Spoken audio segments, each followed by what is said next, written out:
conferencias es escuchar lo que dicen de uno, porque pienso siempre que todo lo que dicen no lo he hecho yo, sino que debe ser de otro, de quien están hablando. En primer lugar, quiero dar las gracias a la Universidad Popular de Tres Cantos por la invitación, que me habían cursado hace mucho tiempo, pero que por los distintos avatares del destino no he podido nunca cumplir, unas veces por viajes, otras veces por caídas tipo San Pablo, no del caballo sino de una banqueta, otras veces por despiste, otras veces por mil cosas. Y este año, comiendo un día con Alberto, pues Alberto, que es ejecutivo de naturaleza y carácter, me dijo eso de pues tienes que venir. Y yo dije, bueno, vale. Y al cabo de 3 horas me dijo, ¿el día 6 de febrero te viene bien? Entonces yo dije, bueno, vale, y aquí estoy. Yo pensé que el 3 de febrero no iba a llegar nunca cuando le dije a Alberto esto, pero aquí estamos. Agradezco mucho a todos vosotros la mediación y por supuesto a todos la presencia. Tengo que advertir que no vais a escuchar nada nuevo porque os he hablado durante tantas horas en tantos cursos diferentes que la probabilidad de que yo sepa algo que ya no sepáis es nula. De todas formas, como tengo un cierto carácter barroco, a mí me gusta la repetición. Bach es uno de mis autores favoritos y me encanta porque cuando te ha contado algo musicalmente precioso, hay una nota al final de la partitura que dice da capo, ¿no? Entonces hay que volver otra vez al principio y volver a cantarlo todo. Bueno, pues entonces estamos en el da capo.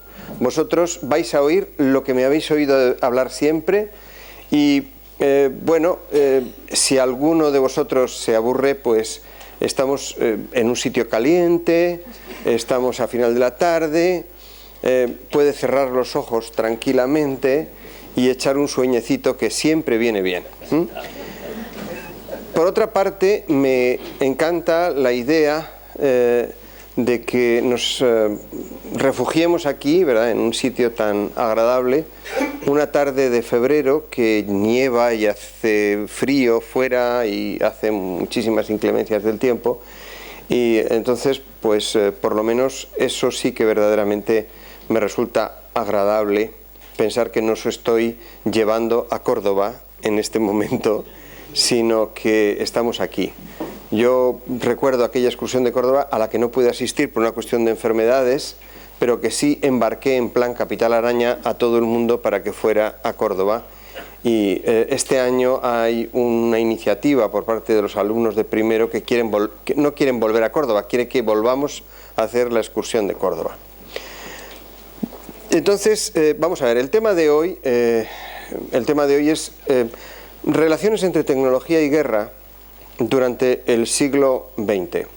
Es un tema que puede parecer un poco triste, un poco así dramático, porque la guerra siempre nos pone un poco así fuera de tono, fuera de foco, pero en realidad es parte de nuestra cultura. La cultura contemporánea es una cultura que ha estado enormemente marcada por la guerra.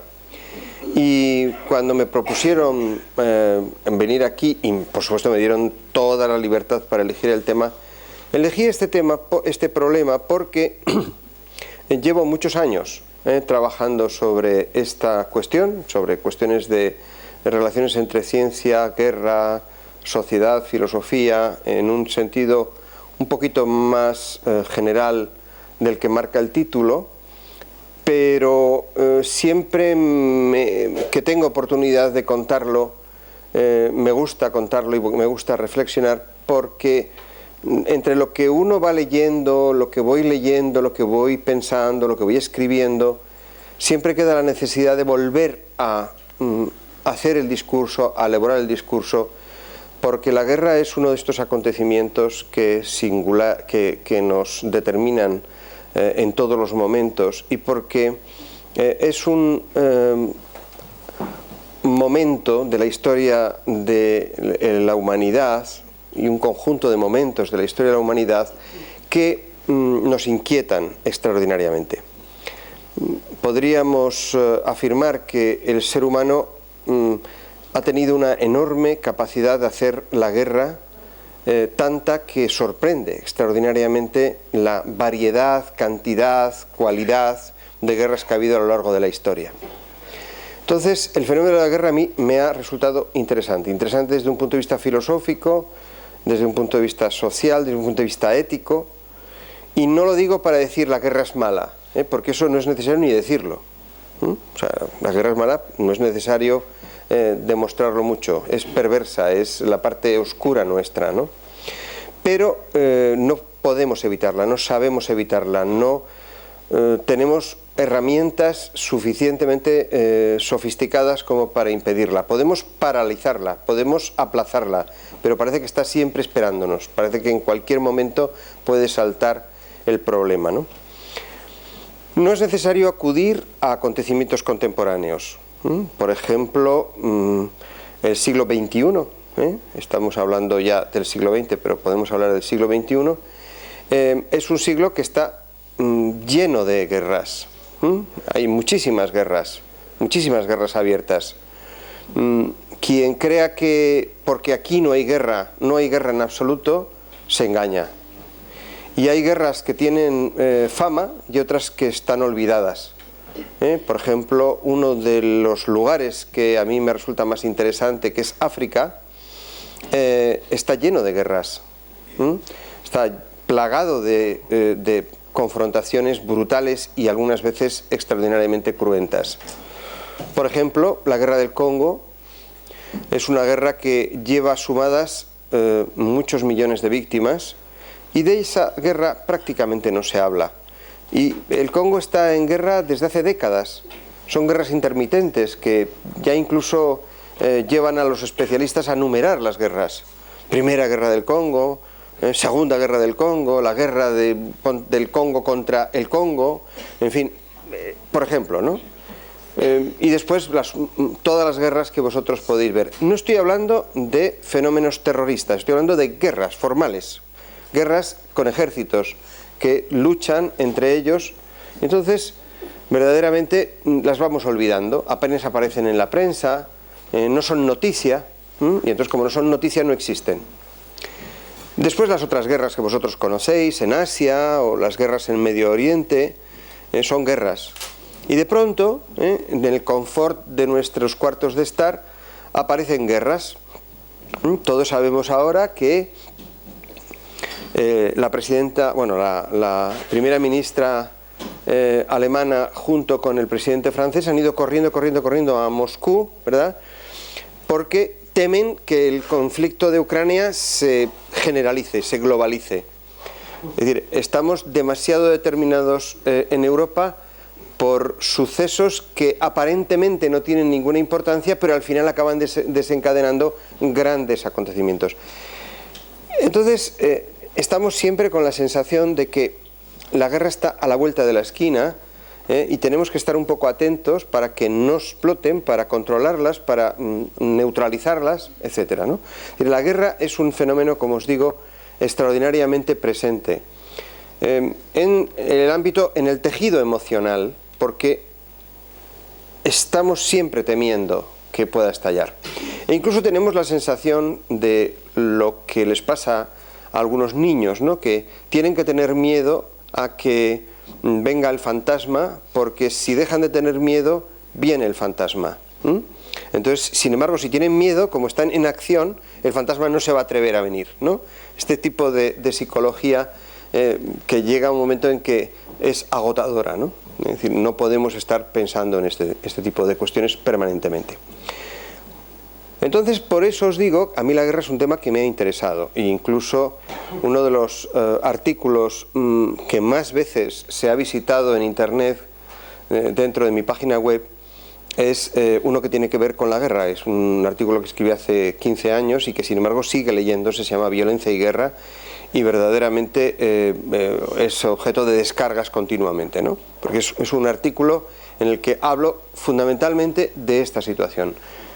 Y sobre todo parto de un principio que está relacionado con el tema de la conferencia, y está relacionado, parto de un principio, que es negar la idea de que la guerra es un acto de barbarie, en el sentido de que cuanto las sociedades son más bárbaras, más guerras hacen.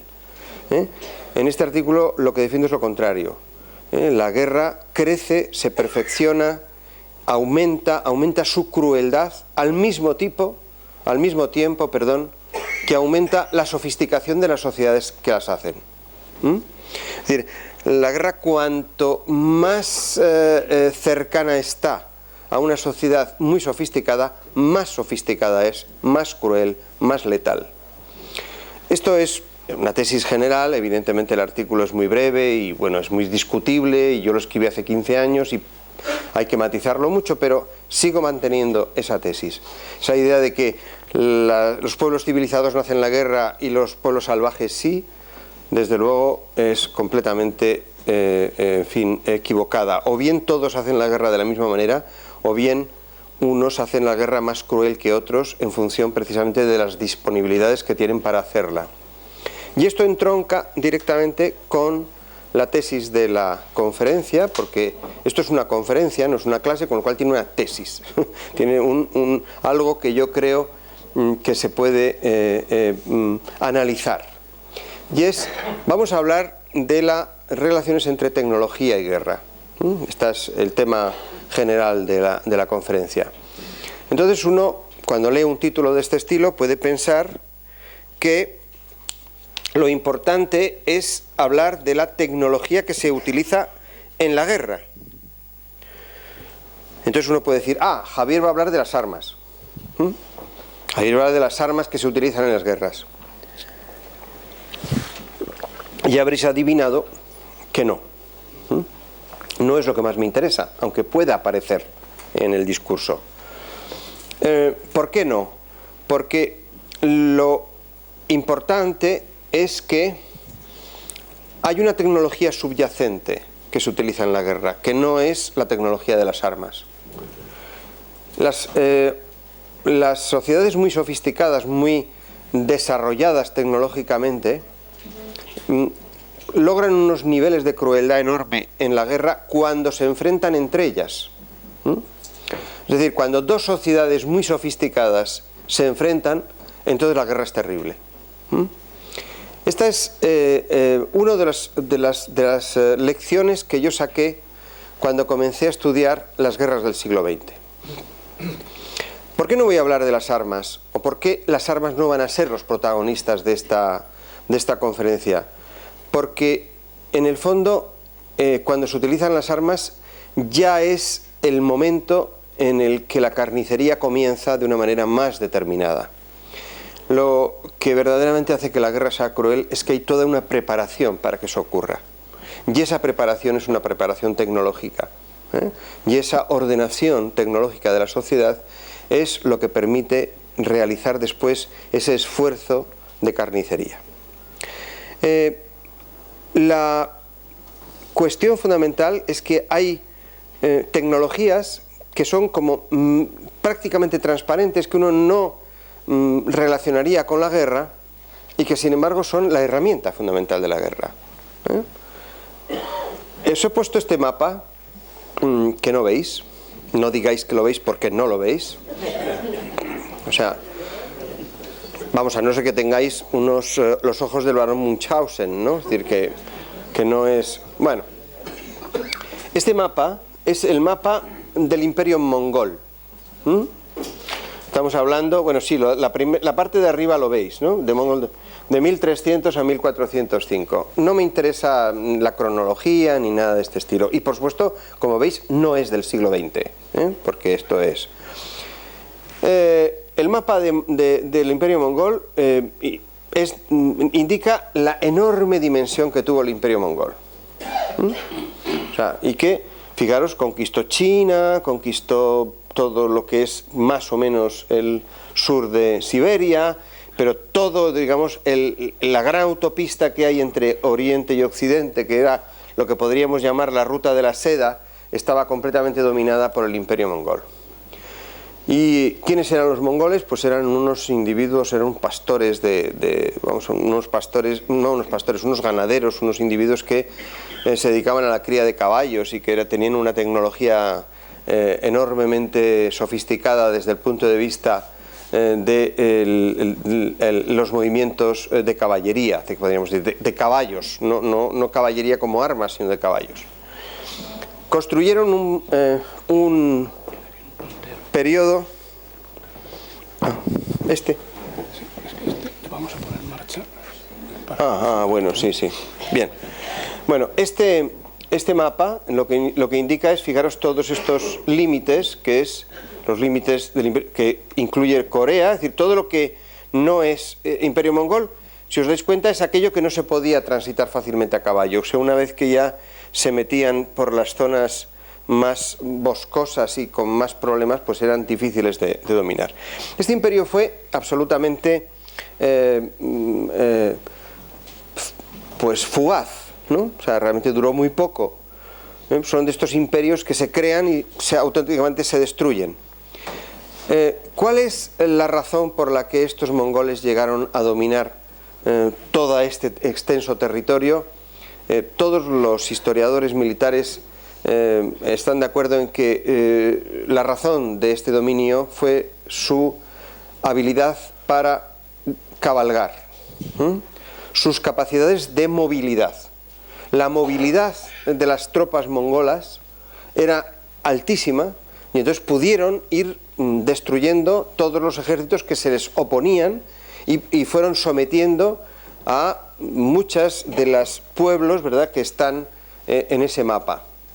Después, una vez que desapareció el Imperio Mongol, pues volvió otra vez a lo mismo, es decir, China comenzó la dinastía Ming, ¿verdad?, que es una de las grandes dinastías que verdaderamente caracterizan el tiempo renacentista de China, y después en otros lugares ocurrieron lo mismo.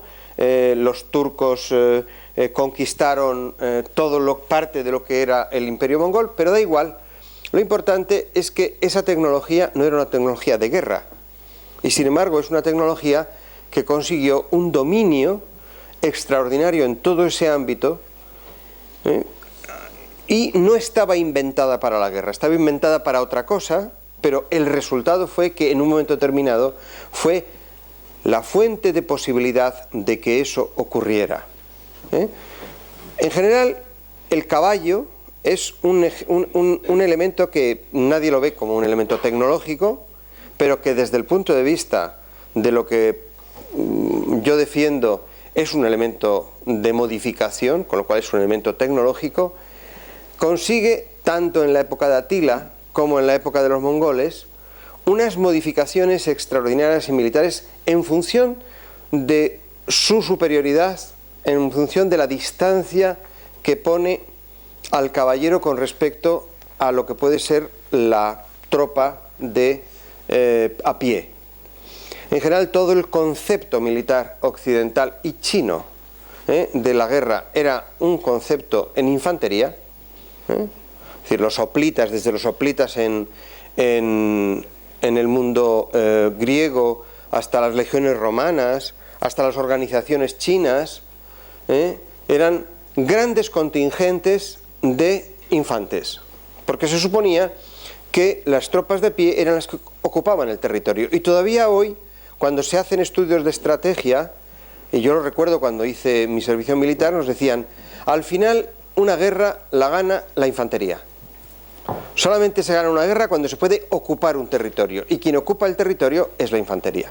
Esta es la tesis general, y sin embargo, el ejemplo del Imperio Mogol y de todos los movimientos de caballería rápidos que hay en la historia indican que un elemento tan absolutamente innovador como el caballo, usado de una forma apropiada, sin tener que tener una gran sofisticación de carácter tecnológico de esas armas de las que no vamos a hablar, son capaces de modificar las relaciones entre las diversas tribus de grandes territorios, y por supuesto son capaces de crear imperios por muy fugaces y por muy contingentes que sean.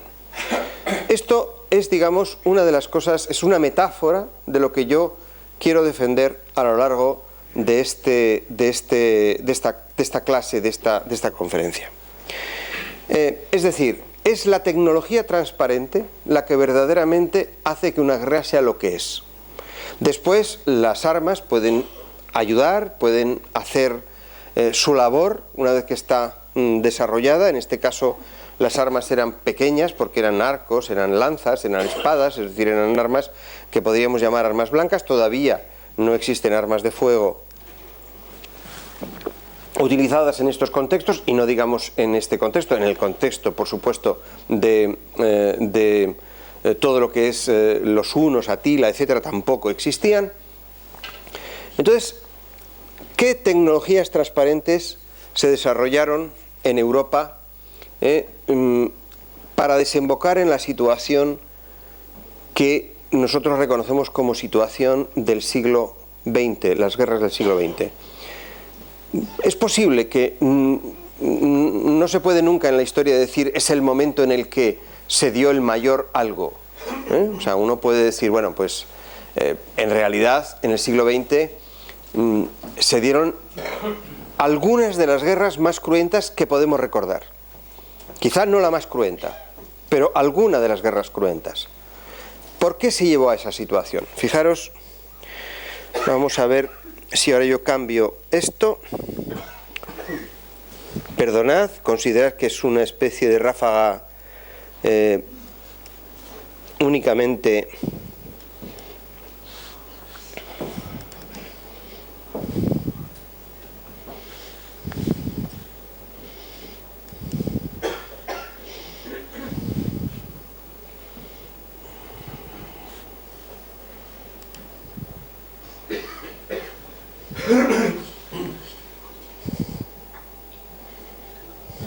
bueno,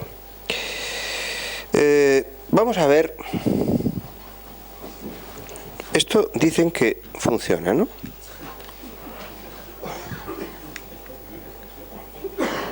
Alberto, esto no funciona. Esto... Los que no son Apple funciona. A ver, ¿sí? ¿Es así? No. Ah, sí, sí. Sí funciona. No, trae. Que ya... No te preocupes. Bueno, esta es la primera diapositiva. Esta es la segunda diapositiva.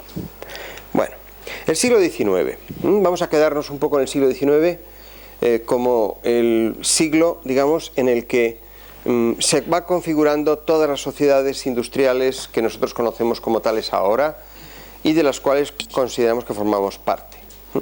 Las sociedades industriales son las sociedades europeas y americanas. No hay sociedades industriales asiáticas en el siglo XIX, salvo el Japón en el periodo Meiji, al final del periodo Meiji, que es, digamos, una voluntad enorme de convertirse en país industrial.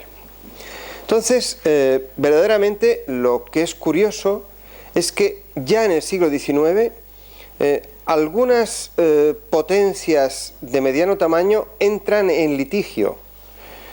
Hay que distinguir dos tipos de guerra. Los que me habéis escuchado hablar en otras ocasiones, yo siempre remarco esta diferencia.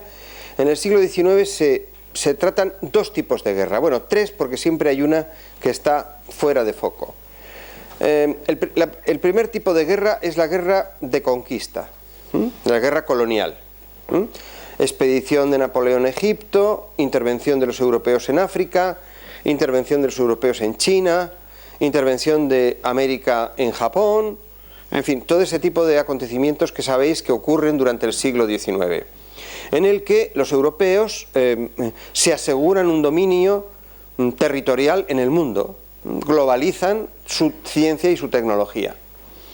Entonces, las herramientas pueden ser, ¿qué herramientas tuvo el Imperio Británico para someter a la India? Una de las cosas que verdaderamente llama la atención es observar que los contingentes de soldados británicos eran muy pequeños, no eran grandes ejércitos, y sin embargo lograban un dominio. Probablemente, esto dicho a la breve y que alguno de vosotros conozca muy bien el tema, si me tiene que sacar los colores me lo saca, ¿no? Pero en principio Los británicos utilizaron... Ahora no veo nada de allí. ¿Ah?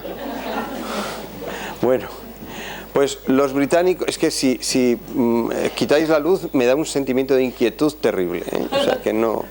Bueno, pues el Imperio Británico utilizó las divisiones, ¿verdad?, en la India entre los hindúes, que no eran musulmanes, y los musulmanes para establecer un dominio. Pero después resulta que gran parte de sus herramientas de persuasión eran tecnológicas.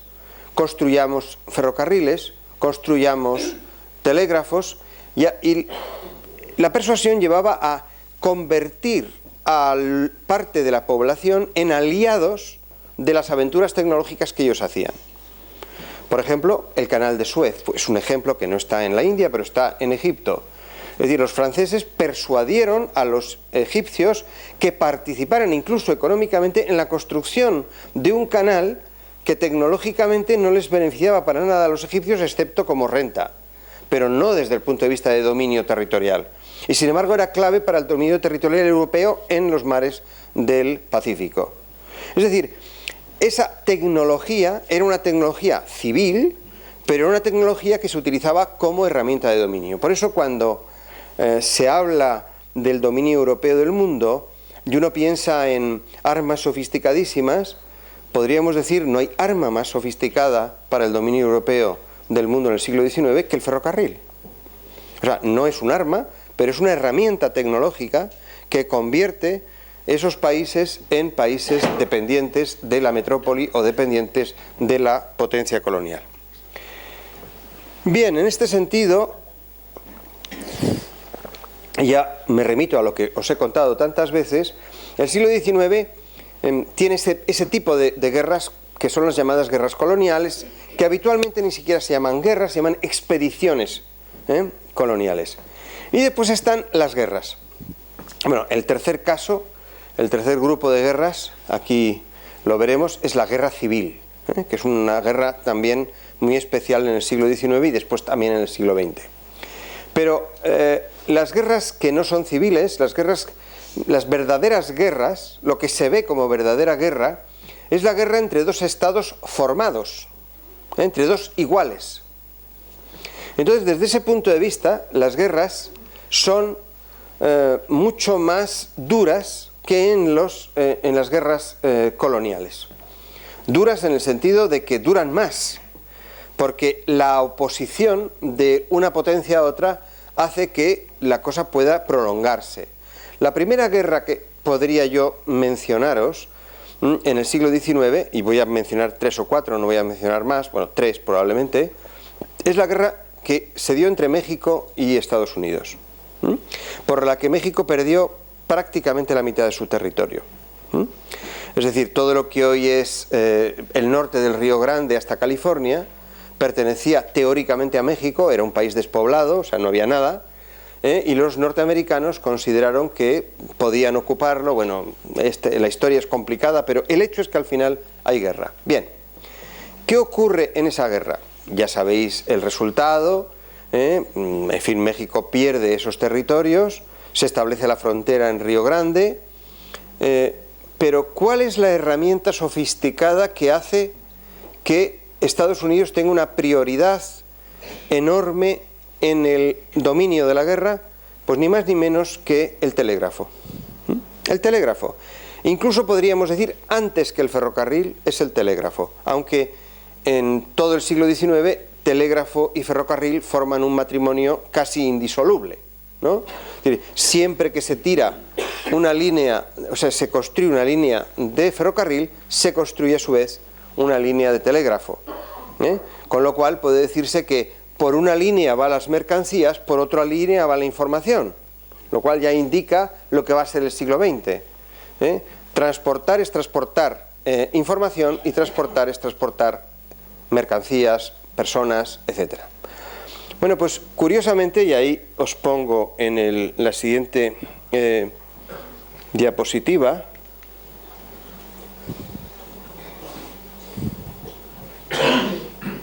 no sé lo que ha pasado, pero...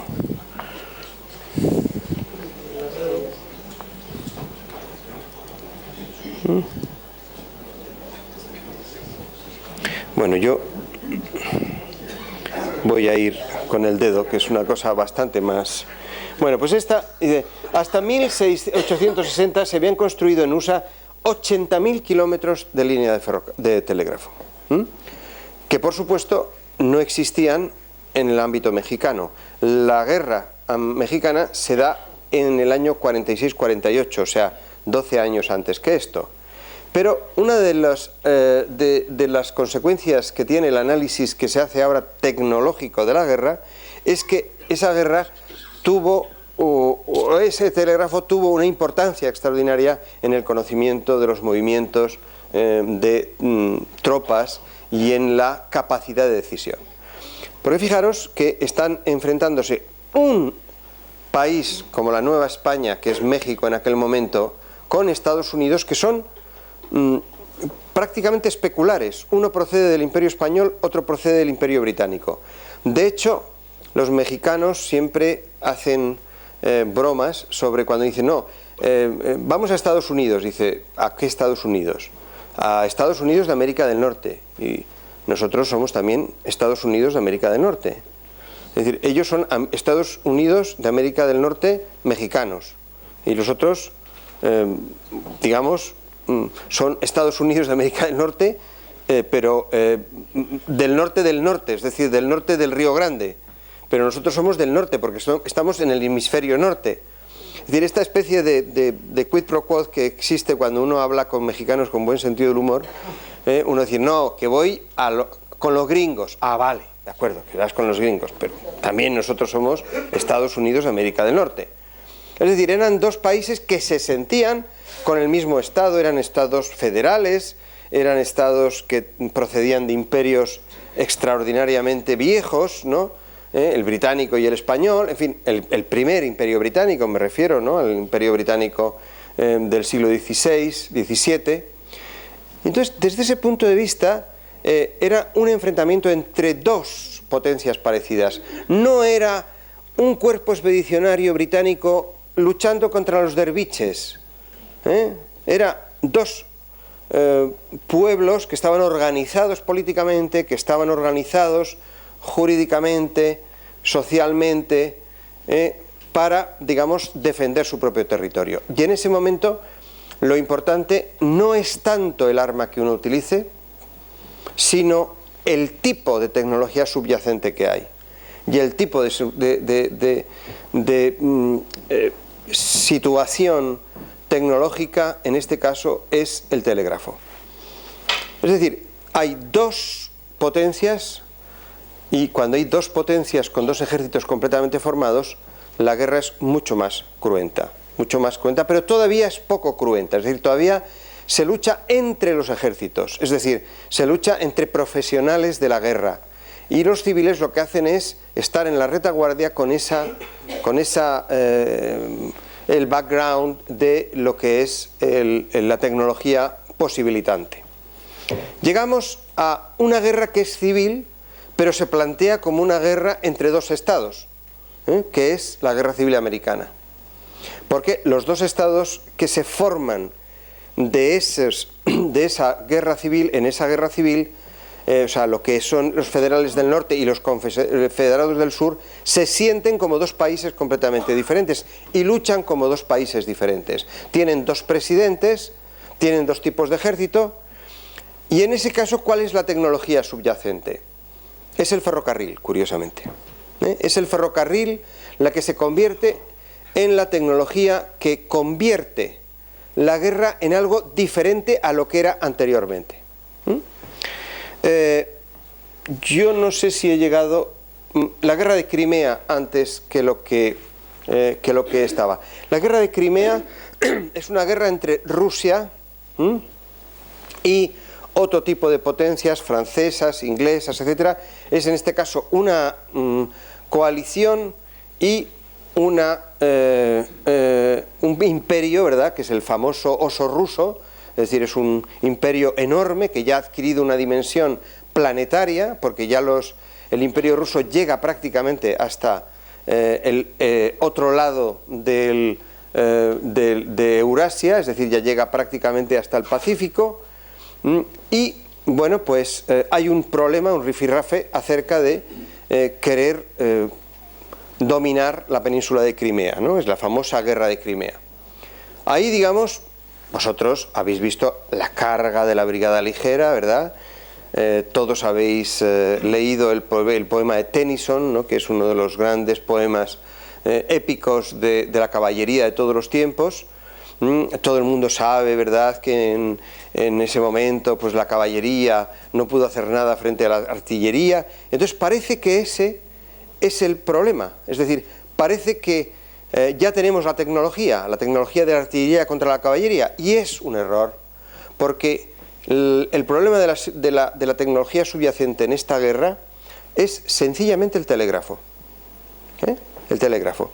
Es la primera guerra en la que, porque tenemos registradas, que yo tengo registradas, si alguien tiene otra guerra anterior que me lo diga, es la primera guerra en la que los periodistas en Londres y en París recibían noticias del frente de guerra en el momento. En el momento podía ser un día o día y medio después. Pero si los periodistas lo recibían, creaban estados de opinión pública. Y eran países con un grado de sofisticación democrática tal como para que los políticos fueran sensibles a los estados de opinión.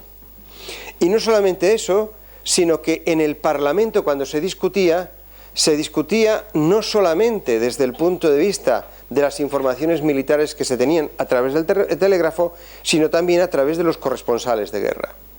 Con lo cual el telégrafo se convertía en una tecnología subyacente que cambiaba las reglas de juego de la guerra, porque entonces ya no había un ejército que tenía un dictum, un mandato, sino que ese ejército estaba dominado por civiles que en la retaguardia determinaban lo que había que hacer.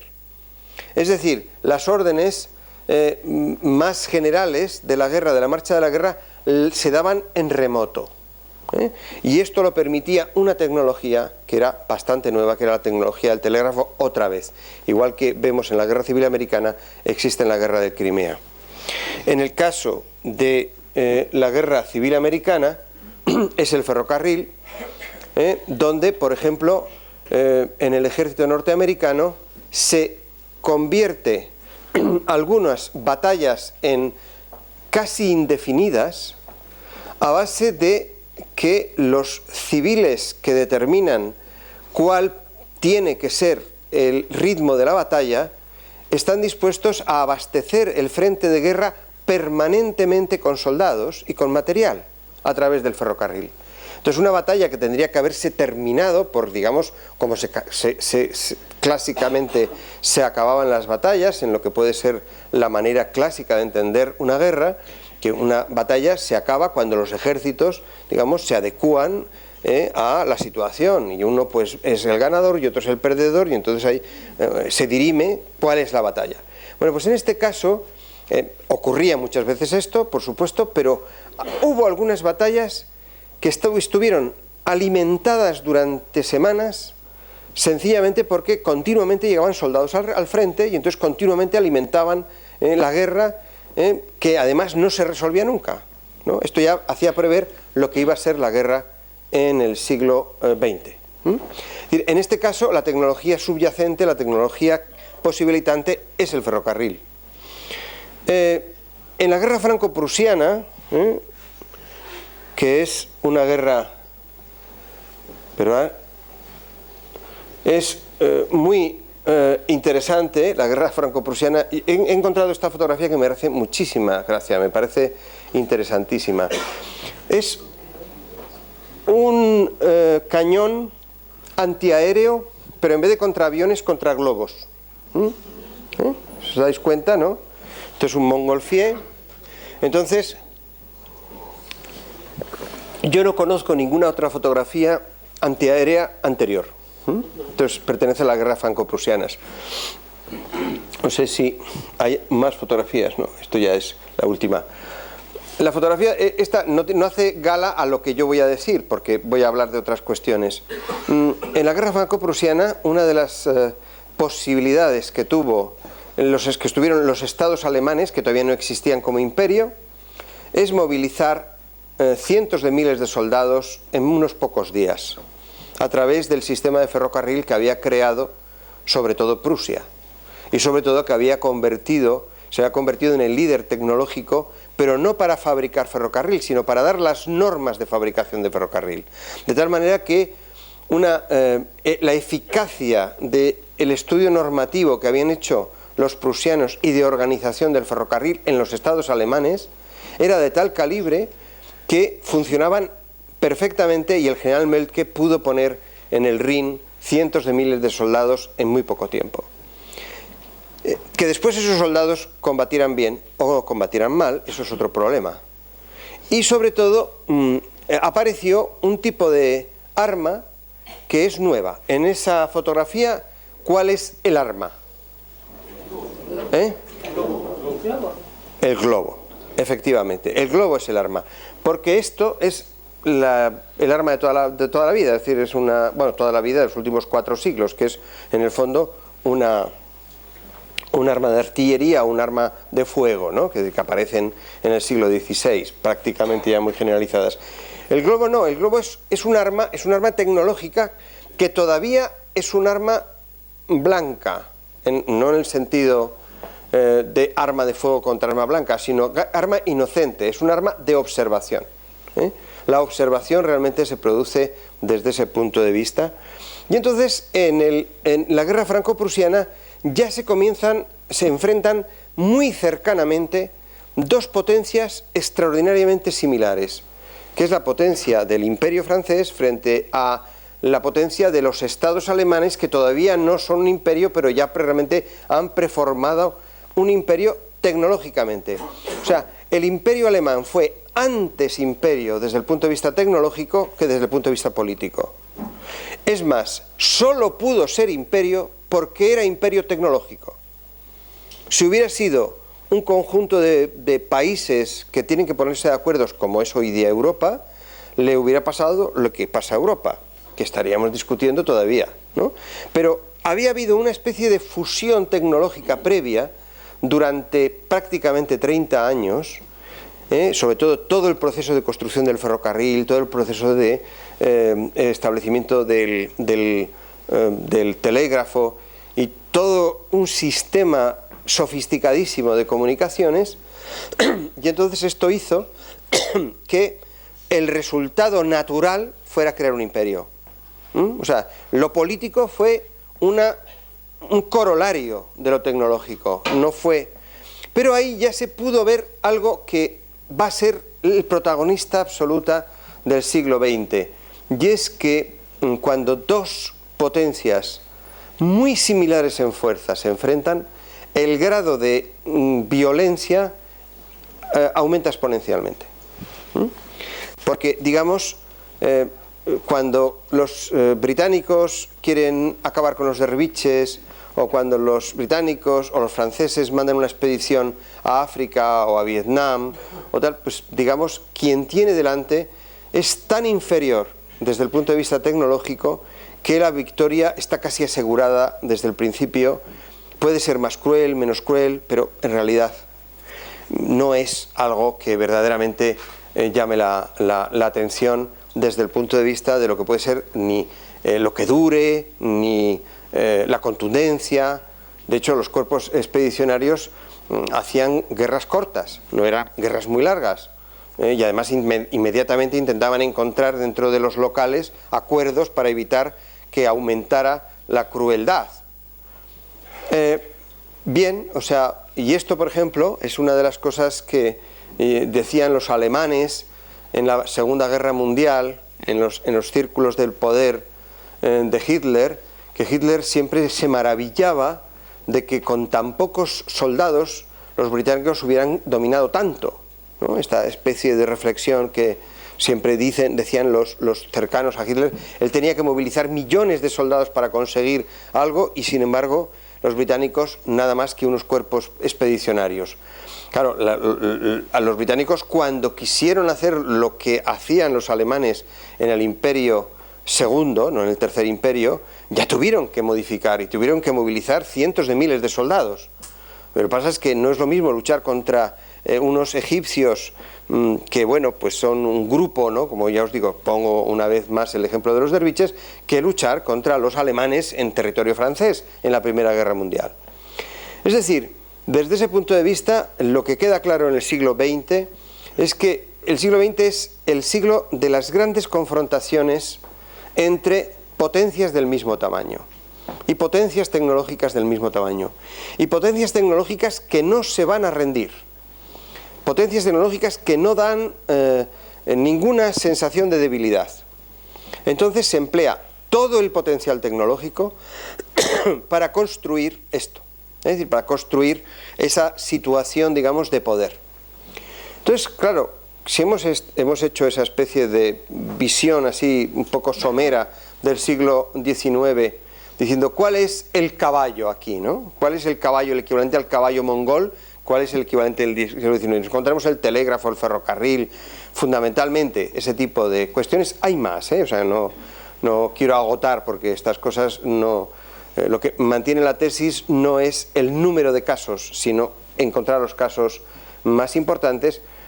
Bueno, pues en el siglo XX lo que verdaderamente llama la atención es la auténtica explosión de tecnologías que van a ser tecnologías subyacentes en los conflictos que se van a producir en el siglo, a lo largo de la centuria, ¿no? Y fundamentalmente, ya sabéis que el siglo XX está dominado por dos grandes conflictos, que es la Gran Guerra y la Segunda Guerra Mundial, y después un conflicto que no se convirtió en conflicto, digamos, militar, pero que sí creó tecnologías subyacentes, que es la Guerra Fría. Y por eso uno puede decir que la Guerra Fría es una auténtica guerra desde el punto de vista técnico, porque creó estas tecnologías subyacentes y se alimentó de ellas, ¿no? Es decir que, como dicen, siempre puede existir, siempre podemos tener la esperanza de que estalle una tercera guerra. O sea, que si alguien que está aburrido, no se preocupe, que es cuestión de esperar, ¿no? O sea, hay que vivir mucho, ¿verdad? Pero el hecho es que la Guerra Fría fue una guerra, técnicamente hablando, desde el punto de vista de lo que son estas tecnologías subyacentes, es decir, creó tecnología propia. Bueno, pues desde ese punto de vista, en el siglo XX, nos encontramos cuestiones tan elementales como automóviles. Uno puede decir, ¿por qué el automóvil se puede considerar que es una tecnología subyacente?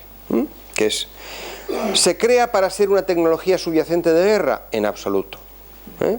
El automóvil se crea, pues, con el viejo principio de querer crear un autómata que nos pueda transportar de un sitio a otro, que es algo que aparece en el sueño casi renacentista. Nosotros vamos a procurar que, igual que tenemos caballos, pues que tenemos motores, ¿no? Ya en el siglo XVIII aparecen esos sueños del motor, ¿no? O sea, el motor, que es una máquina de vapor montada sobre un carro, ¿no? Estas cosas que aparecen en los grabados ingleses de finales del siglo XVIII, aparecen ya ese tipo de cuestiones. ¿Qué ocurre? La historia del automóvil es muy complicada, pero lo importante es que a principios del siglo XX ya se sabe fabricar automóviles, ya se tienen motores, como los motores Benz, que son capaces de mover un automóvil, son ligeros, se pueden alimentar, digamos, de grandes de fuentes de energía que son muy abundantes, como la gasolina, el petróleo, estas cosas. Hay incluso diversas clases de motores. Una vez que Benz ya ha roto el maleficio de no poder encontrar un motor de explosión interna que pueda funcionar continuamente, una vez que ya ha encontrado la solución eléctrica para la distribución de la chispa, una vez que todo esto, ¿verdad?, estas cosas que vosotros conocéis tan bien como yo, pues se construye automóviles. Y sí, hay muchas fábricas de automóviles, hay tantas fábricas de automóviles como fábricas de bicicletas. Sí, la bicicleta es un tipo de artilugio que es una auténtica moda en la Europa de finales del siglo XIX. Y todas las ciudades americanas están llenas de bicicletas, y todas las ciudades europeas están llenas de bicicletas. Y también de automóviles. Poco a poco se van creando automóviles. El único problema es que el automóvil es extremadamente caro. Extremadamente caro, porque requiere un tipo de material muy sofisticado y sobre todo porque se concibe como un elemento de lujo. Hasta que, como sabéis la historia, Henry Ford se plantea hacer un automóvil que sea mucho más popular. Mucho más popular, y ahí aparecen todos los modelos Ford, hasta que se consigue un tipo de modelo que sea muy barato y que se pueda fabricar en serie con gran facilidad. Entonces uno puede decir, bien, pero ¿esto qué tiene que ver con la guerra? ¿No hay tecnología subyacente? Pues sí hay tecnología subyacente, porque el protagonista, uno de los protagonistas de la Primera Guerra Mundial fue el automóvil.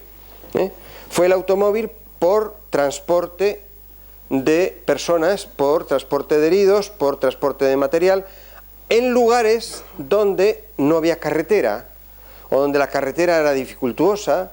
Los automóviles tenían accesos, bueno, claro, evidentemente camionetas y cosas de este estilo, que eran mucho más fáciles, eran mucho más rápidas, sino que se lo digan a los parisinos cuando pusieron una brigada frente a los alemanes en un tiempo récord de una noche. El primer transporte, ¿verdad?, que dio lugar, ¿no?, en la batalla del Marne. Es decir, pararon a los alemanes a base de los taxis de París. Entonces, digamos, este tipo de cuestiones llega, imaginad, por ejemplo, todo lo que es la retórica de Hemingway, ¿no? La famosa novela sobre la Primera Guerra Mundial, donde él era conductor de un automóvil, de una ambulancia, ¿no? Entonces, quiero decir con eso que la tecnología subyacente en este caso indica movilidad, indica capacidad de cambiar las reglas de juego de una guerra con un elemento que es un elemento básicamente civil. Perdonad que yo no he mirado y no miro cuál es la hora. Las 8. ¿Ya a las 8? Cuando os canséis me lo decís, porque no quiero decir que no tengo en absoluto yo ganas de que... bueno, entonces, digamos, el automóvil aquí comienza a funcionar. La Primera Guerra Mundial es la primera guerra en la que se da en toda su plenitud una confrontación entre dos colectivos que están absolutamente dispuestos a emplear todos sus recursos para ganar una guerra. Esto es lo que habitualmente se denomina guerra total. Guerra total significa que no se reserva uno nada. Es muy interesante esa primera guerra, porque si vosotros leéis las noticias en Gran Bretaña de la Gran Guerra, os quedaríais sorprendidos porque en los primeros momentos la mayor parte de los británicos creían las tesis de los alemanes y consideraban que la guerra iba a ser muy corta. La guerra iba a ser muy corta. Es decir, era una guerra que se iba a resolver, lo que se llamaban la pequeña guerra, ¿no? O sea, no hay... Entonces, realmente iban los británicos, o vinieron al continente, pensando que era una expedición militar más, una expedición colonial. Teniendo en cuenta que el ejército británico era pequeño, era muy pequeño, muchísimo más pequeño que el ejército alemán. El ejército alemán eran millones de hombres. Los británicos tenían decenas de miles de soldados frente a los alemanes que tenían millones de soldados. Sobre el papel, desde el punto de vista, digamos, de lo que puede ser la estrategia militar, si un británico y un francés hubieran sido sensatos, se hubieran rendido inmediatamente, porque es que no tenían la más mínima posibilidad de sobrevivir desde un punto de vista estrictamente militar, del número de posibilidades, digamos, de intervenir en el conflicto. Por fortuna, ¿verdad?, este tipo de cuestiones no se hacen desde un punto de vista aritmético, o por desgracia, quién sabe, ¿no? Y entonces se produce el conflicto y el conflicto es un conflicto que se empantana, comienza a tener una longitud enorme en el tiempo, una cronología pesada, se empantanan los ejércitos, hay batallas en las que mueren cifras espeluznantes de personas, o sea, 800.000 personas en una batalla, que no dura un día, dura 2 semanas, 3 semanas. Es decir, nos encontramos con que el conflicto comienza a convertirse en algo insoportable. De hecho, siempre se ha dicho que la Primera Guerra Mundial es la guerra en la que han muerto más militares de toda la historia. Y por supuesto, desde luego, militares británicos, no sé si o militares en general, quizá este dato es a militares británicos, porque murieron cantidades ingentes de británicos que desembarcaron en Francia pensando que aquello era una cuestión de poco, que no tenía una gran importancia, no tiene una gran, digamos, longevidad como guerra. Sin embargo, se empantanan y comienza a pasar el tiempo y comienza a enquistarse la situación, y entonces comienzan a aplicarse todos los mecanismos de la guerra posible. Al principio es una guerra con un cierto fair play, a pesar de lo que ocurrió en Bélgica.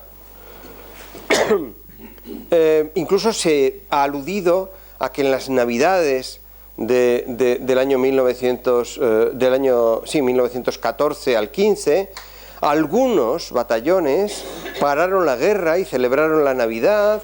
Es decir, era la idea esta de, bueno, nos matamos hasta mañana, hasta ayer, pero después, y mañana nos olvidaron, pero esta noche vamos a celebrar Noche de Paz, ¿no? Esto no ocurrió en todo el frente, porque algunas veces cuando se plantea esto es que parece que todo el frente fue... No, eso ocurrió localmente, pero era ya una idea de que, bueno, pues estas cosas no son tan importantes, somos soldados al fin y al cabo, nosotros... Después eso desaparece, comienza a tener una especie de crueldad enorme, y entonces todos los medios tecnológicos son legítimos para poder llevar a cabo ese elemento de destrucción, esa forma de destrucción. Y comienzan a salir enormes cantidades de tecnologías subyacentes, que son todas las que después van a ser importantes. Los aviones, por ejemplo, el dominio aéreo. El dominio aéreo es algo que verdaderamente llama la atención, que en el año 1902 los hermanos Wright vuelen por primera vez una distancia de 200 metros, que no era más, ¿no? Y que en el año 1902, sí, en 1914 había cientos de aviones construidos, pero no son de cientos de aviones construidos, sino de todas clases, de un piloto, de 2 pilotos, con 2 alas, con un ala, con 3 alas. En fin, realmente cuando uno ve la cantidad de tipos de ingenios que volaban, uno puede pensar, ¿solamente en 10 años hemos sido capaces de hacer una modificación tan enorme? Por supuesto, los aviones no estaban preparados para hacer la guerra. No eran, el objetivo no era hacer la guerra. Se convirtieron en armas de guerra o en elementos de transparencia a opacidad en el proceso de la guerra. Y los aviones se convirtieron en el balón ¿verdad?, que aparecía en la fotografía, pero de una manera completamente distinta. Eran lugares de observación privilegiadas, algo que ya había descubierto Napoleón, la importancia que tenía. Es decir, los aviones, fundamentalmente, la eficacia militar la tenían como puestos de observación avanzada y puestos de observación alto, ¿no? Pero después se descubrió que esa idea se podía llevar a un paso más, se podía bombardear. Claro está, el tipo de bombas que podían transportar era muy pequeño, porque los aviones no eran aviones de carga. Se habían bombardeado antes poblaciones civiles. Los italianos habían o tienen el mérito, ¿verdad?, el dudoso mérito de haber sido los primeros que bombardearon en Etiopía algunos puntos que eran puntos civiles. Pero como era una guerra colonial, las reglas eran distintas. Mientras que en este caso la guerra no era entre colonias, sino entre caballeros, entre individuos que tenían el mismo nivel cultural, el mismo nivel tecnológico, podríamos decir dentro de la época, ambos eran cristianos, ambos se mataban como cristianos, ¿no? Es decir, o sea, con verdadera saña, ¿no? Desde ese punto de vista, las polémicas y las guerras que hay en ese tipo de lucha, es legítimo utilizar la aviación contra los objetivos civiles. Esta es la primera cuestión que surge. Y después de la Primera Guerra Mundial hay un proceso no de vergüenza, o sea, no hay ningún sentimiento de vergüenza entre los contendientes prácticamente después de la Segunda Guerra Mundial. En la Primera Guerra Mundial, tened en cuenta que no se acaba, sino que se para por medio de un armisticio. O sea, pero los alemanes no se rinden, los alemanes aceptan un armisticio. Y es un tratado, el Tratado de Versalles es un tratado literal, ¿no? Donde se establece qué es lo que tiene que pagar cada uno, habitualmente los alemanes, ¿no? Pero realmente la idea es, hemos utilizado tecnologías transparentes como si el enemigo no fuera como nosotros. Entonces es muy curioso, hay una tecnología social que aparece en la Primera Guerra Mundial que es curiosa. Todos los que combaten tienen la misma religión. Esto que he dicho de los cristianos no es ninguna tontería. Pero los esfuerzos que hay, tanto en un lado como en otro, es de convertir al otro en un enemigo odioso y, por supuesto, infame. A través de unos procesos de propaganda que son los primeros verdaderamente eficaces. Esto lo llevan a cabo los franceses con verdadera maestría y los alemanes. Los británicos son distintos, porque digamos es una guerra que para ellos es in lontano, nunca ocurre sobre su terreno, en la Primera Guerra Mundial. Entonces, los alemanes convierten a los franceses en seres extraordinariamente conservadores y por supuesto fanáticos, y los franceses a los alemanes ¿en qué? En hunos, ¿no? En descendientes de Atila. Y además los llaman así, los hunos, ¿no? O sea, de hecho, le un, ¿no? Es decir, entonces no hablan de los alemanes, hablan de los un, ¿no? Entonces, es una construcción. ¿Cuál es la tecnología que juega ahí un papel importante? La tecnología de la propaganda. La tecnología de la descristianización del enemigo. De hecho, hay un caso muy curioso, muy interesante. La Iglesia francesa, conservadora, no está dispuesta a recomendar que se cante la Marsellesa nunca. Desde la Marsellesa de 1793 o 94, que es cuando se compone, hasta la Primera Guerra Mundial, la Iglesia Católica considera que no se debe cantar la Marsellesa. Un buen cristiano, un buen católico no canta la Marsellesa. Pero en la Primera Guerra Mundial hay una especie de levantamiento de la prohibición. Vamos a procurar que los franceses canten la Marsellesa porque eso produce gran unión. Y si vosotros veis la letra de la Marsellesa, es una letra poco piadosa, ¿no? A los enfants de la patrie. Si vosotros seguís la letra, veis la sangre en los surcos, muerte, carnicería, todo en función de la República. Bueno, pues la Iglesia levanta el asunto y dice, no. ¿Por qué? Porque es que si no cantan la Marsellesa, cantan la Internacional. Es peor, ¿no? Entonces, estas cosas ya... Y lo dicen claramente, es decir, hay una propuesta de convertir la propaganda en una herramienta de tecnología social, que es una tecnología transparente. Y esto aparece en la Primera Guerra Mundial de una manera muy nítida. Después, en la Segunda Guerra Mundial, es todo una apoteosis, que eso ya lo sabéis, ¿no? Entonces, ¿qué ocurre? Que después de la guerra, el problema es que hay que hacer una recapitulación, que es, nos hemos matado demasiado. Somos demasiado buenos tecnólogos como para no encontrar limitaciones en las cosas que hacemos. Entonces hubo una serie de tratados en la década de los 20 en el que se intentó y se firmó la necesidad de el acuerdo de no utilizar determinadas tecnologías en caso de que hubiera una nueva guerra. La tecnología más fácil, que más se recuerda, es la tecnología de los gases, los químicos, los químicos. Bueno, pues los gases, ¿verdad?, que es un arma que fue muy popular en la Primera Guerra Mundial. Todo el mundo hablaba de los gases, sin embargo después fue muy poco eficaz, muy poco eficaz desde el punto de vista del número de muertos que produjo, del número de víctimas. O sea, no dirimió ningún combate. También es cierto que no dirimió ningún combate casi ningún arma, ¿no?, en la Primera Guerra Mundial, porque digamos el grado de encallamiento era tan brutal que no... Pero esa era, digamos, el arma.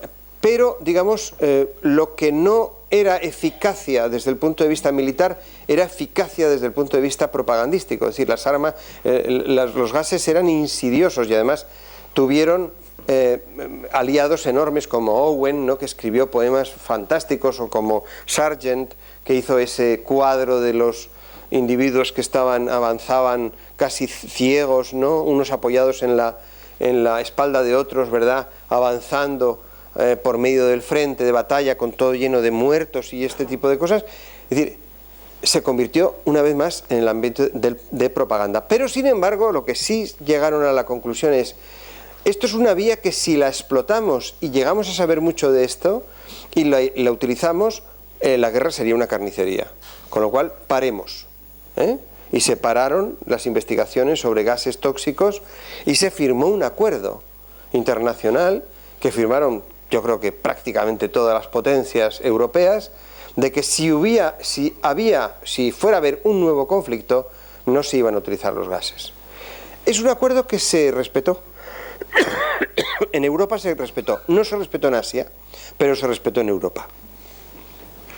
Y además, quien no lo respetó en Asia fueron los japoneses, que hicieron uso de gases en algún momento de la guerra con China. Sin embargo, la aviación, que también se consideró dentro de un tratado similar, era: no utilizaremos la aviación en caso de conflicto. Porque imagínense ustedes que hacemos unos aviones grandes con muchas armas, entonces la probabilidad de las grandes carnicerías son enormes. Y firmaron todos un acuerdo por el que no se iba a utilizar la aviación, y en último momento, ¿verdad?, ese acuerdo tuvo una especie de coletilla, que es: a no ser que sea estrictamente necesario, ¿no? Lo cual en la guerra significa que es igual que no firmarlo. Probablemente si lo hubieran firmado y no hubieran puesto la coletilla, hubiera pasado lo mismo. Es decir, no me creo yo que los alemanes, por una coletilla más o menos, hubieran dejado de bombardear Londres, por ejemplo. O sea, es poco probable. Pero bueno, lo que es un hecho es el tipo de cuestiones. Entonces, durante prácticamente todo el periodo de entreguerras, hubo gabinetes en Gran Bretaña, Alemania y Francia que estudiaban cómo se tenía que bombardear un país para romperlo, digamos, en sus producciones industriales, etcétera, etcétera. Es decir, una tecnología subyacente había sido convertida en una tecnología de guerra. Es la primera vez que ocurre en un arma, auténticamente arma, de esas que habitualmente yo no hablo, ¿no? Es decir, pero es realmente una tecnología de guerra. Como esto simplemente es dar una idea panorámica del tipo de tecnologías, pues la otra tecnología es el reino del mar, el petróleo. Es decir, es curioso que años antes de la Primera Guerra Mundial, Winston Churchill, que era el Lord del Almirantazgo, decidió que determinado tipo de barcos de guerra británicos muy grandes iban a ser impulsados no por carbón sino por petróleo, cual es verdaderamente interesante porque era cambiar el tipo de combustible, y consideraba que era más fácil hacer puestos de abastecimiento en todo su inmenso imperio por medio de petróleo que por medio de carbón. Es decir, el carbón, el poder calorífico del carbón era menor que el del petróleo y por supuesto el volumen era mayor y era más engorroso en caso de conflicto hacer distribuciones de ese estilo, y entonces planteó el petróleo. Curiosamente, esto convirtió al petróleo de pronto de una sustancia que producía queroseno y poca cosa más en una sustancia que era una sustancia transparente, en una sustancia que verdaderamente abastecía toda la industria de guerra. Si lo retrotraéis al avión y lo retrotraéis al automóvil, lo que quiere decir es que el petróleo se convierte en una tecnología extraordinariamente impactante dentro de lo que puede ser un conflicto.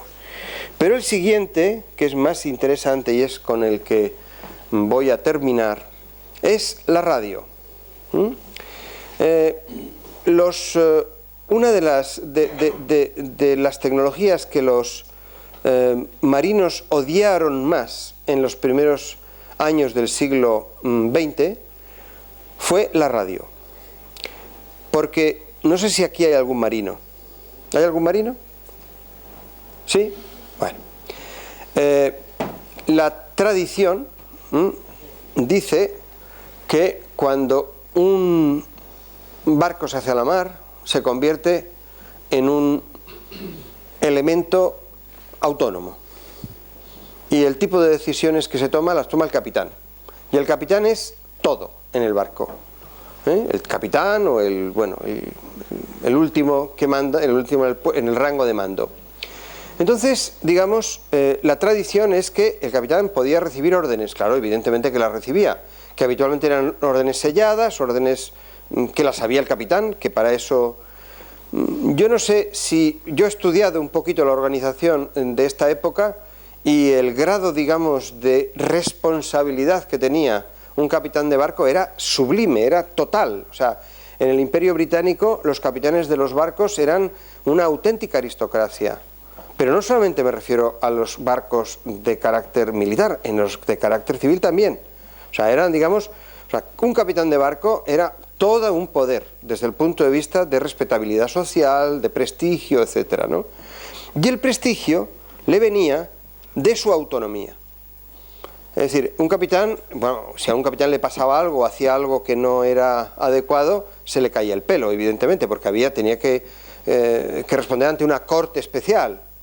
Pero, en general, por ejemplo, en el caso de Gran Bretaña, es el caso más clásico, lograron desarrollar una casta, digamos, de personajes, una especie de aristocracia, yo os digo, de marina, de un nivel y de un prestigio enorme, y por ende, en todos los países que tenían marina, todo el mundo quería tener ese mismo prestigio, y de hecho lo tenían. De hecho, por ejemplo, en España, los militares más acreditados son los militares marinos. Es decir, son los que se dedican a la navegación en toda la historia, desde la conquista de América hasta nuestros días. Entonces, digamos, uno de los puntos de honor del capitán del barco es que una vez que desatracaba, una vez que ya salía de puerto, no recibía órdenes. No había interferencias. Él se jugaba el tipo en las cosas que tenía que hacer.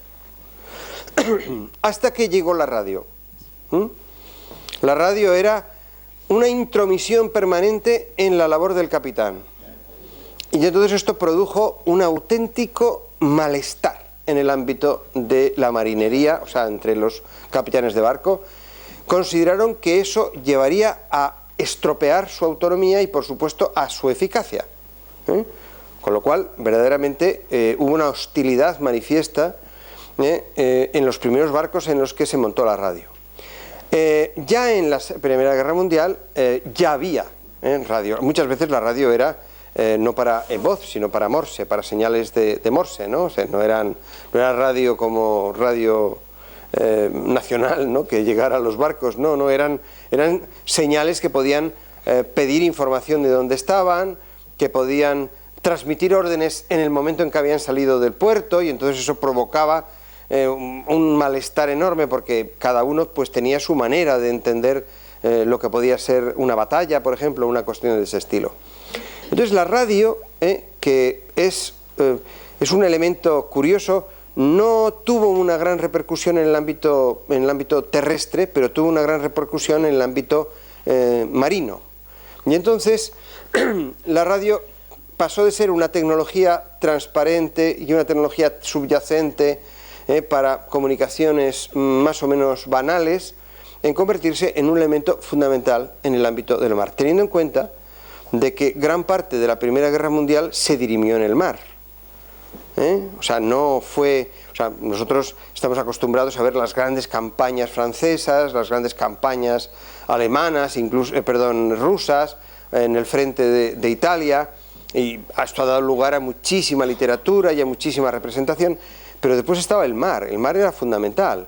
Es decir, Gran Bretaña tuvo serias dificultades en dominar a los alemanes en tierra, pero ninguna en dominar en mar, excepto con un pequeño e insidioso grupo de herramientas tecnológicas nuevas, que es el submarino, que curiosamente es lo que llevó al desastre a Alemania, porque su uso hizo que entrara en guerra Estados Unidos.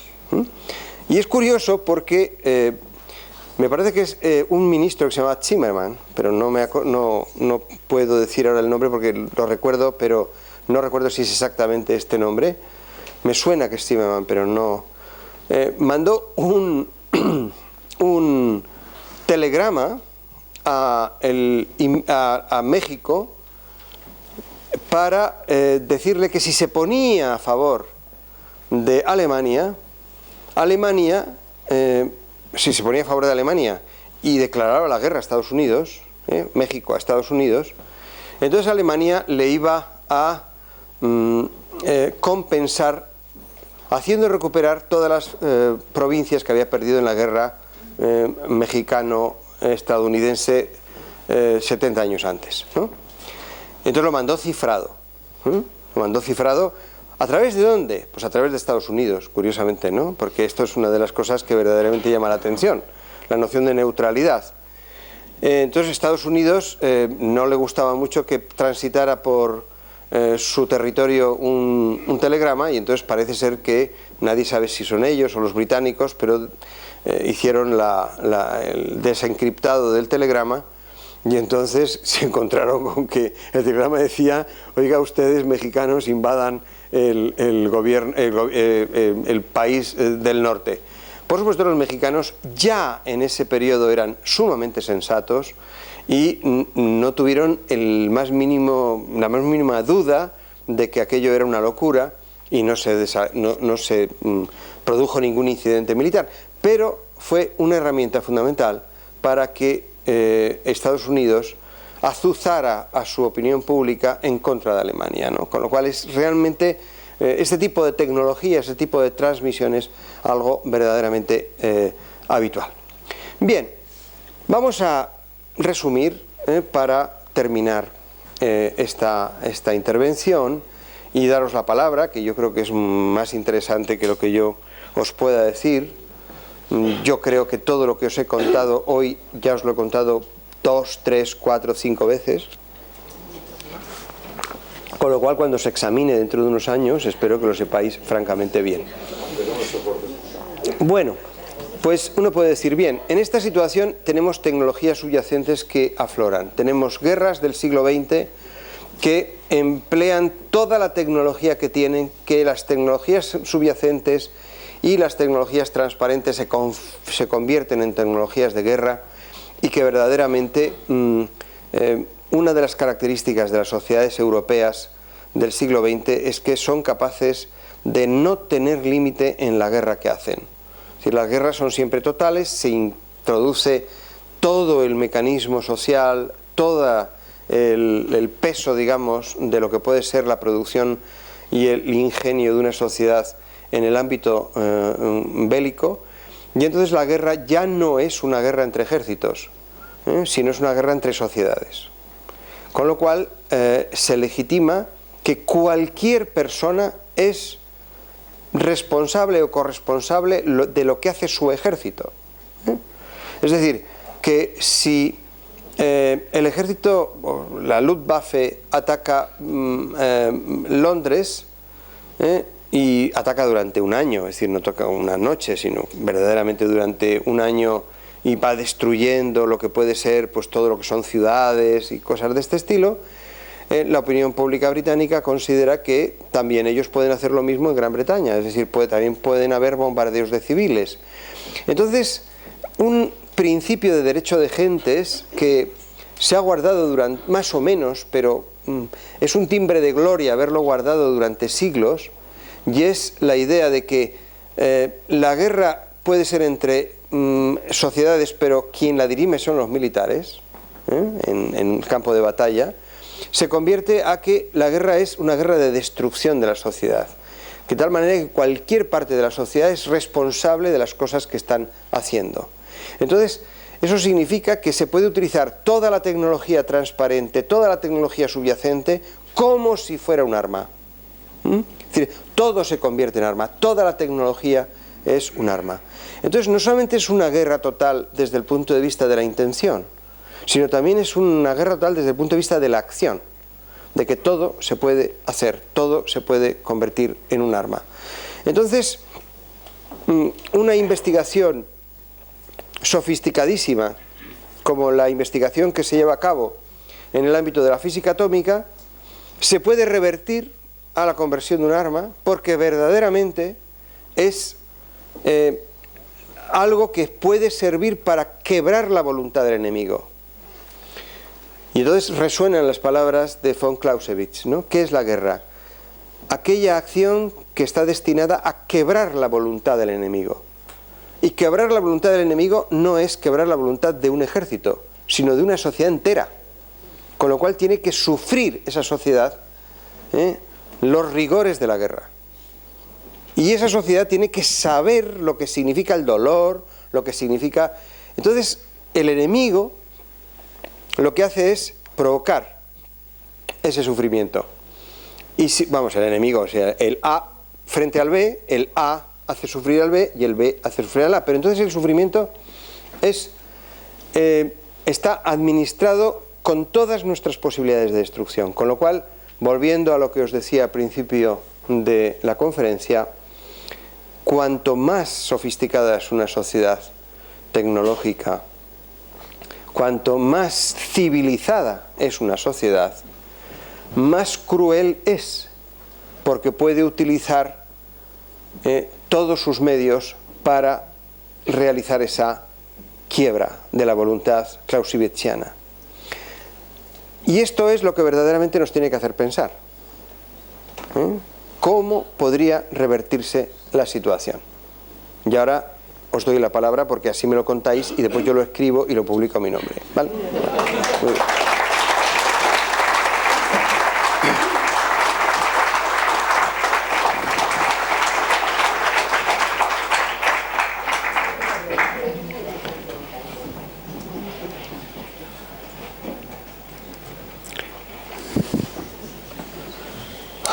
Yo sí tengo una pregunta. Sí.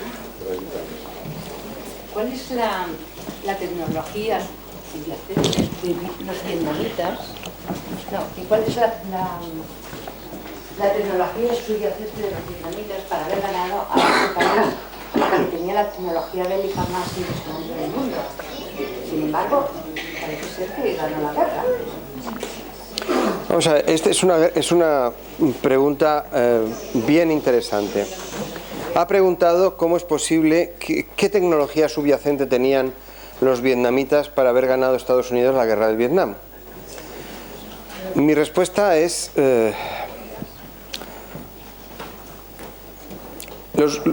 Estados Unidos entró en la guerra de Vietnam de una forma oblicua. O sea, para defender una parte de Vietnam frente a otra. Y no es que perdiera la guerra, es que perdieron los vietnamitas del sur.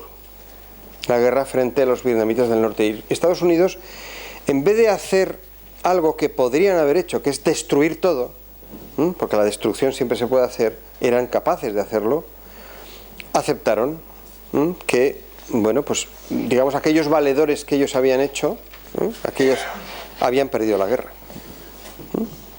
O sea, no es que los vietnamitas ganaran a los Estados Unidos, es que los vietnamitas del norte ganaron a los vietnamitas del sur. Eso es mi lectura. Y los Estados Unidos, y en ese sentido yo creo que fueron sensatos de no hacer lo que podían hacer. Por ejemplo, tampoco lo hicieron en Corea. Si os dais cuenta, una gran cantidad de guerras después de la Segunda Guerra Mundial se paran en el statu quo. Es decir, no se congelan. O sea, Corea del Norte y Corea del Sur se congela en un momento determinado. Había muchas gentes en Estados Unidos que decían, pero no teníamos bombas atómicas, vamos a tirar bombas atómicas a los chinos. Ya verás cómo ceden. Y Truman, ¿verdad?, parece ser que no estaba por la labor. Por fortuna. Es decir, después de la Segunda Guerra Mundial algo se aprende. Por eso os he dicho que los procesos de evaluación aparecen después de la Segunda Guerra Mundial. Hay muchos autores que se dedican a estudiar el problema de la guerra que consideran que la guerra entre 1914 y 1945 es un continuo. Fijaros que es la Primera Guerra Mundial, la Guerra Española, la Guerra Chino-Japonesa y la Segunda Guerra Mundial en un río donde los periodos de paz son muy breves. Yo no soy muy partidario de hacer esa especie de globalización, pero lo que sí es cierto, desde mi punto de vista, es que entre 1914 y 1945 hubo un proceso en el que no se evaluó cuál era el riesgo de una guerra en la paz. Es decir, ¿qué pasará cuando salgamos de esta guerra? Que es exactamente lo que hacen las sociedades sensatas. Y si ganamos la guerra, ¿qué haremos? ¿No? Y a partir del año 45 las guerras anteriores cambian un poco, ¿no? Entonces hay muchas guerras, pero son guerras que acaban siempre o muchas veces en statu quo. Statu quo. Yo oí esta mañana cuando hablaban de Ucrania, que es uno de los conflictos para mí más peligrosos, ¿no? Muy, muy peligroso, que lo que decían los alemanes y los franceses es congelemos la guerra, como se congeló la guerra en algunos frentes de Serbia, por ejemplo, o Kosovo, cosas de este estilo. Congelemos la guerra. O el problema que hay en Chipre, por ejemplo, entre Turquía y Grecia, que uno se olvida, pero cuando uno va a Chipre encuentra que la isla está dividida. ¿Comprendes? O sea, realmente cambia un poco. Y el único momento en el que los Estados Unidos sacan pecho es en Vietnam, porque confían en Vietnam del Sur. O sea, uno puede decir, no, es que querían el dominio de Vietnam. Si hubieran querido el dominio de Vietnam, se hubieran quedado en Vietnam y hubieran hecho una guerra total y hubieran jugado otro.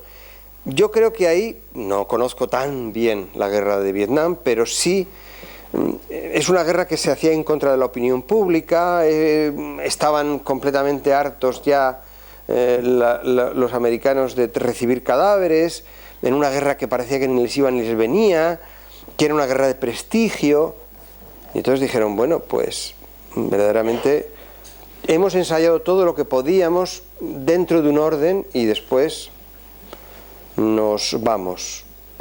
Después de haber tirado napalm, después de haber tirado exfoliantes, después de haber matado a mucha gente, después de haber puesto 500.000 soldados, después de haber muerto 50.000 soldados, después de haber muerto cientos de miles de vietnamitas, tanto del norte como del sur, después de haber bombardeado Hanoi, después de haber... Todo eso, claro, pero en un momento determinado tiene uno que tomar una decisión. Entonces el siguiente paso tecnológico es un paso ya brutal, porque uno puede ya querer solo destruir el enemigo, aunque no tenga ninguna ganancia. Teniendo en cuenta de que todas las guerras que se han dado han estado establecidas por el statu quo entre la Unión Soviética y Estados Unidos, tampoco ellos podían acabar. ¿Comprendes? Es la razón por la que Rusia, por ejemplo, los soviéticos se fueron de Afganistán. Es el mismo caso. Es decir, no compensa la ganancia este tipo de cuestiones. Perdón. Digo que la guerra de Vietnam la perdió. La guerra de Vietnam, como tal guerra, la perdió Vietnam del Sur, pero quien realmente perdió la guerra de Vietnam fue la sociedad americana. Sí, sí, sí. O sea, desde el punto de vista del prestigio y desde el punto de vista de esto, sí, claro. Por supuesto, y de hecho tiene secuelas todavía. O sea, es decir, la guerra de Vietnam tiene secuelas. Es decir, todavía los Estados Unidos tienen que, por ejemplo, ahora cuando se plantean intervenir en diversos sitios, tienen que explicarlo mucho. Y eso es el efecto de guerra de Vietnam. Pero es perder con comillas. Porque una cosa es perder una guerra, y otra cosa es perder con comillas una guerra, ¿no? Quiero decir, una cosa es perder el prestigio y otra cosa es perder la vida, ¿no? Que esto es algo... A ver, alguien me... No, hay... De Aznar, de España entrar en la guerra. ¿Perdón? ¿Qué opinión tiene de la guerra que entró España con Irak, con la guerra esta de Aznar? ¿La guerra de Aznar? Sí. Ah, perdona, es que no sabía a qué te referías.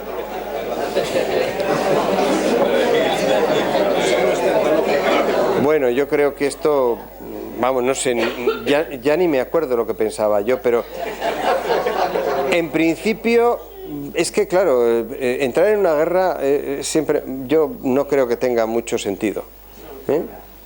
O sea, no, a mí me parece que el papel de Estados Unidos en la guerra de Irak fue verdaderamente desairado. Pero ya no de Aznar, sino de Estados Unidos, ¿no? Es decir, esta idea de tenemos que estar allí porque tenemos que acabar con un señor que es Saddam Hussein, que es tan malo, tan malo, tan malo, que es tan malo que lo habíamos puesto nosotros, ¿no? ¿Comprendes? Entonces, verdaderamente es una guerra sucia. O sea, es una guerra que no es una guerra que tenga para mí no se hizo bien nada, absolutamente, ni siquiera como guerra. ¿Comprendes? Porque lo que está pasando ahora es el resultado de aquello. Porque además la guerra tiene una característica que los que me habéis escuchado este año, que estoy como tengo una especie de obsesión con los fenómenos sociales como fenómenos complejos, ¿no? Cuando uno decide ir a la guerra, tiene que darse cuenta de que está poniendo en marcha un mecanismo complejo. Cuando la guerra la hacían los militares, y uno ganaba y otro perdía, podía uno verlo, ¿verdad?, como una cosa más o menos de caballeros, ¿no? O sea, entre iguales, ¿no? Pero cuando una guerra es una cosa tan sofisticada como ir a acabar con una persona que además casi has acabado con ella hace 10 años, y entonces vas y otra vez al cabo de 10 años acabas con él, pero todo esto tiene unas repercusiones que tú no puedes prever. O sea, el efecto mariposa aquí funciona. Entonces tú vas allí y los militares hacen su labor, es decir, consiguen que se rinda el ejército iraquí. Y después llevan a un general de excelencia como Petraeus y lo organiza y hace que las cosas estén bien y tal. Pero eso no es la guerra que ellos han empezado, que Estados Unidos ha empezado. Estados Unidos ha comenzado una guerra que es levantar el polvorín de entre unos grupos chiitas y otros grupos sunitas, cambiar completamente y alterar completamente las relaciones de poder de aquella zona, y entonces al final eso comienza a funcionar, comienza a tener una dinámica propia, y cuando se descuidan tienen lo que tienen ahora. ¿Comprendes? O sea que no es un problema de que España hubiera mandado unos militares. Eso para mí es hasta cierto punto lo menos importante, porque de todas cosas, yo tengo una cierta visión, o me gustaría tener una visión internacional y no la visión de aldea. O sea, nosotros tenemos unos compromisos internacionales como Estado y todas estas cosas, y me gustaría que mis aliados o las personas fueran sensatos, para que no me metan a mí en este tipo de líos, ¿no? Esto sería, digamos, lo razonable. Entonces, la guerra de Irak, el problema que tiene es que estuvo mal planteada desde el principio, porque parece que nunca valoraron los políticos, no los militares, sino los políticos, ¿qué es lo que iban a hacer después de la guerra?